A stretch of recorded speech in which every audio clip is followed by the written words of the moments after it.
Assalamualaikum warahmatullahi wabarakatuh. Perkenalkan, nama saya Intan Putri Permata dari kelas non-reguler semester 3. Di sini saya akan mereview materi pertemuan ke-7 mata kuliah Hukum Pidana Lanjutan oleh dosen Profesor Dr. Hajah Heni Nuraini SMH beserta asisten dosen Dr. M. Rendi Aridayandi SMH.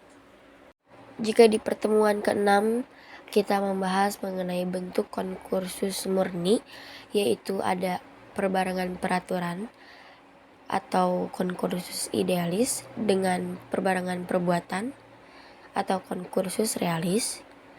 Nah, di pertemuan ke-7 ini kita akan mereview materi mengenai perbuatan berlanjut atau Vorgesetzte Handling, yaitu adalah bentuk konkursus tidak murni. Menurut pasal 64 ayat 1, berlaku sistem absorpsi, yaitu hanya dikenakan satu aturan pidana. Dan jika berbeda-beda, dikenakan ketentuan yang memuat ancaman hukuman pidana pokok yang terberat. Nah, pasal 64 ayat 2 merupakan aturan khusus dalam pemalsuan dan perusakan mata uang. Sedangkan pada pasal 64 ayat 3 merupakan ketentuan khusus dalam hal kejahatan-kejahatan ringan yang merupakan perbuatan berlanjut. Nah, menurut Memori Van Tuliting, syarat perbuatan berlanjut yaitu 1. Ada niat yang merupakan perbuatan yang terlarang. 2. Di antara perbuatan-perbuatan tersebut dilakukan tidak terlalu lama. Dan 3. Tindak pidana yang dilakukan harus sejenis. Contoh kasus dalam perbuatan berlanjut atau Vorgesetzte Handling ini yaitu misalnya B. Seorang supir yang mencuri uang majikannya yang tersimpan di tas yang berada di dalam mobil berupa lembaran Rp10.000 yang berjumlah Rp1.000.000 atau segepok. Uang tersebut tidak diambil supir secara sekaligus, melainkan setiap hari hanya 2 lembar saja. Dan baru 3 kali mencuri, supir tersebut sudah ketahuan oleh majikannya. Untuk kasus ini hanya dikenakan satu pasal saja terhadap supir tersebut, yaitu pasal 362 KUHP yang mana berbunyi barang siapa yang mengambil barang sesuatu atau yang seluruhnya atau sebagian kepunyaan orang lain dengan maksud untuk memiliki secara melawan hukum diancam karena pencurian dengan pidana penjara paling lama 5 tahun atau denda paling banyak Rp60.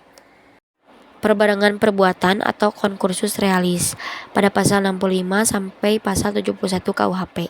Konkursus realis berupa kejahatan yang diancam pidana pokok sejenis, yaitu terhadap kejahatan dengan kejahatan.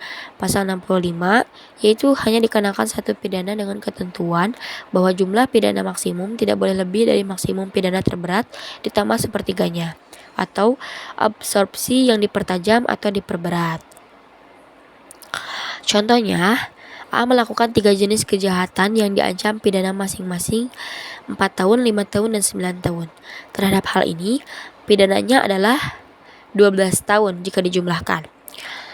A melakukan 2 kejahatan yang diancam 1 tahun dan 9 tahun. Dalam hal ini, pidana yang dikenakan adalah 10 tahun dan bukan 12 tahun. Karena melebihi jumlah maksimum pidana untuk masing-masing kejahatan. Konkursus realis yang berupa kejahatan yang diancam pidana pokok tidak sejenis, yaitu berupa kejahatan dengan pelanggaran. Menurut pasal 66 KUHP, untuk semua jenis ancaman pidana, tiap-tiap kejahatan dijatuhkan. Tetapi jumlahnya tidak boleh melebihi maksimum pidana terberat ditambah sepertiganya. Sistem ini disebut kumulasi yang diperlunak atau diperingan. Contohnya, A melakukan 2 perbuatan yaitu pelanggaran dengan kejahatan yang masing-masing dipidana 9 bulan kurungan dan 2 tahun penjara. Dalam hal ini, semua jenis pidana atau kurungan dan penjara harus dijatuhkan. Adapun maksimumnya adalah 2 tahun 8 bulan atau 32 bulan. Jadi, pidana yang dijatuhkan adalah bukan jumlah keseluruhan 2 tahun, 9 bulan, atau 33 bulan. Concursus realis, pelanggaran dengan pelanggaran diatur dalam pasal 70 KUHP dengan sistem pemidanaan disebut kumulasi atau pidana sejenis, yaitu tiap-tiap pidana dijumlahkan. Contohnya, A melakukan 2 pelanggaran yang masing-masing diancam pidana kurungan 6 bulan dan 9 bulan. Maka, seharusnya maksimum pidananya adalah 6 ditambah 9, yaitu 15 bulan.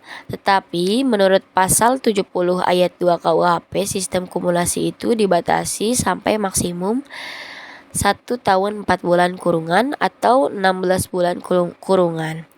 Jadi apabila A melakukan 2 pelanggaran yang masing-masing diancam kurungan 9 bulan misalnya, maka untuk A dijatuhkan pidana 18 bulan kurungan.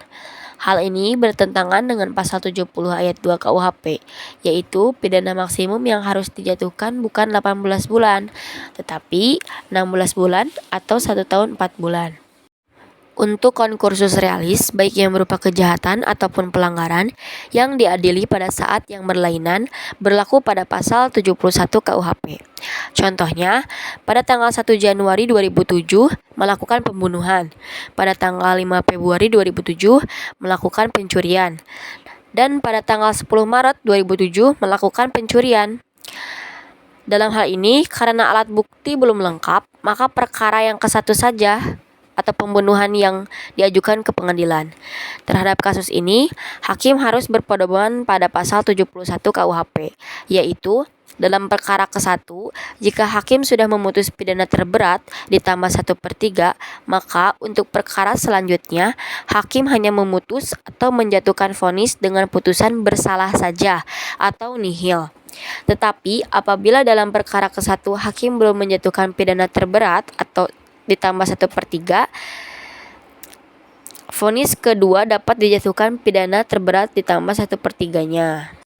Pasal 71 KUHP berhubungan dengan pengertian perbarengan, yaitu rumusan ketiga. Oleh karena itu, jaksa atau penuntut umum harus melakukan penuntutan secara bersamaan dan sekaligus. Tetapi, dalam praktik, jaksa tidak selalu mengajukan perkara secara sekaligus dikarenakan alat bukti yang kurang lengkap.